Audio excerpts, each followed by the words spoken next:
Sometimes a market won't give you your setup in the first 30 minutes of market open. That's exactly why I use this strategy after 10 a.m. EST. And this strategy has allowed me to take dozens of clean trades like this one. In this video, I'm going to break it down to you step by step with back tested and live examples. So let's get into it.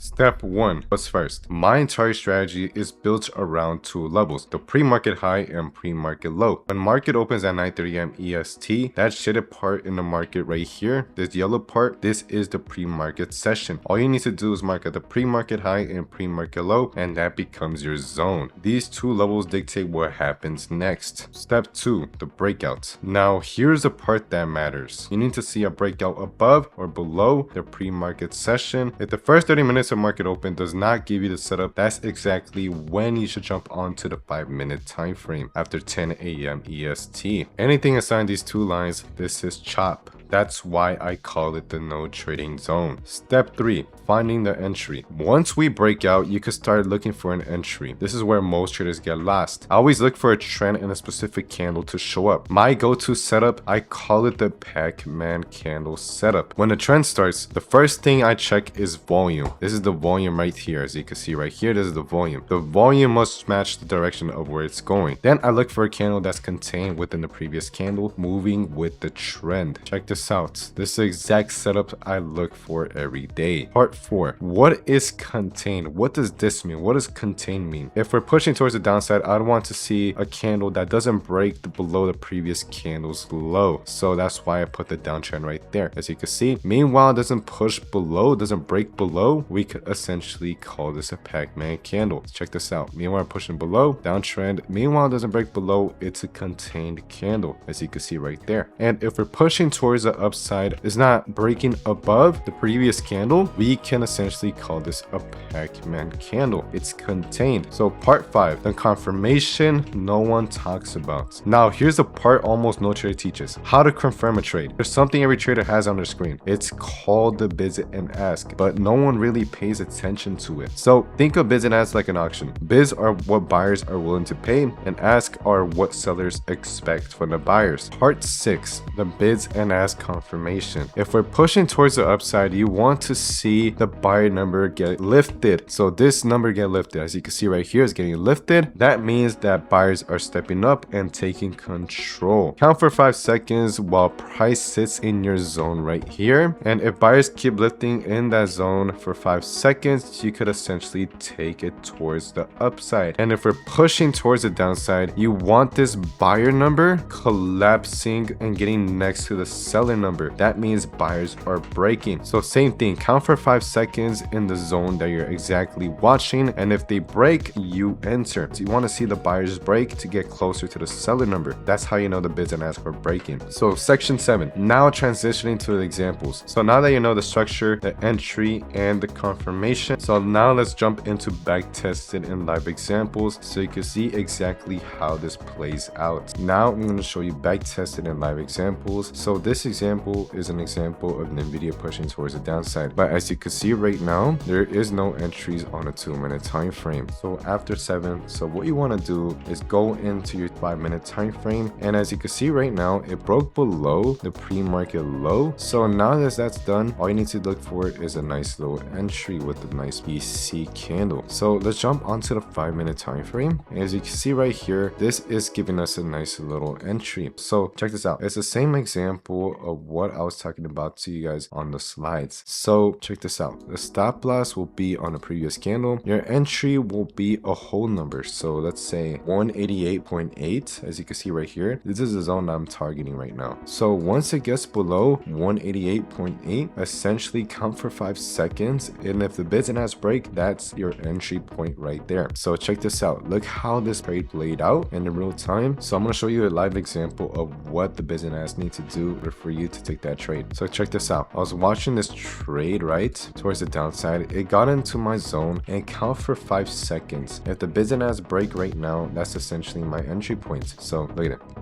Count for 5 seconds. I already 5 seconds in. I'm pretty sure this is why I entered towards the downside. So all you need to do is wait for this buyer number to get closer to the seller number. That's how you know that the bids and ask are breaking. Sellers are taking control. That's what it tells me. So check this out. Now, all you need to do is let your trade ride.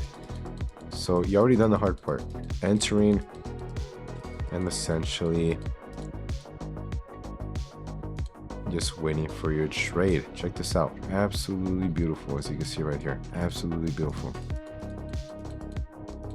Beautiful trade. I'm pretty sure this trade was like over 100%, which is absolutely insane. So in the next example, I'm going to show you a live example of a bullish trade. So let's get into it. All right, moving on to the next example. But this example is an example of Tesla pushing towards the upside. So it's going to be a bullish example. So check this out. We don't have any setup on a 2-minute time frame. That's exactly when you should jump onto the 5-minute time frame after 10 a.m. EST. So let's jump onto the 5-minute time frame. So let's check out if there's any entries. So check this out. Now, this is a nice Pac-Man candle setup. The exact same one I was showing you guys in the slideshows. So check this out.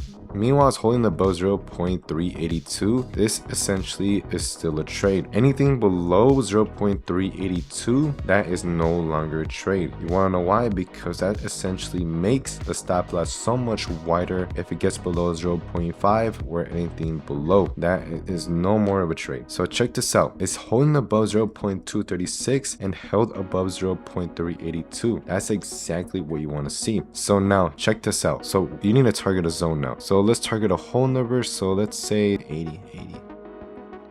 So I'm gonna get as accurate as possible, but check out the stop loss. It's kind of wide, not too bad, but essentially that's why you need to get an early entry soon as possible. So right now the stop loss is over $2 wide. That's why you have risk management. You need to position yourself right. So check this out. Once it got into a zone, I targeted a key level that I had nearby, which was the previous day high. So check this out.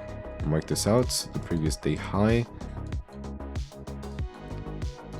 And this is essentially where all you need to do is wait for a breakout above the zone and then count for 5 seconds, and the bids and asks get lifted. That's essentially your entry point. As simple as that. And then after that, all you need to do is let your trade ride. So I'm gonna show you a live example of what the bids and asks need to do in the real time in order for you to take that trade. So check this out. This is the exact same trade. Tesla's right here. So we're pushing above, right?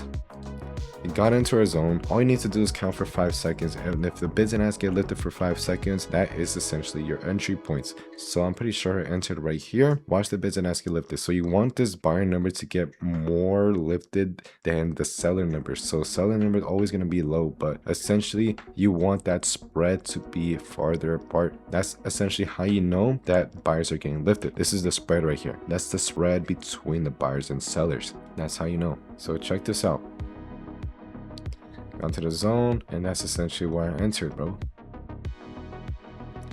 So moving forward, look how this trade played out.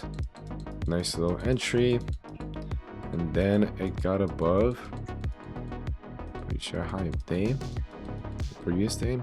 Absolutely beautiful. So this is how it played out. So I was targeting high of day, but essentially couldn't get above even further until later that day. So essentially I had to target a psychological number. After I saw like a huge rejection, that's essentially you need to target psychological numbers, bro.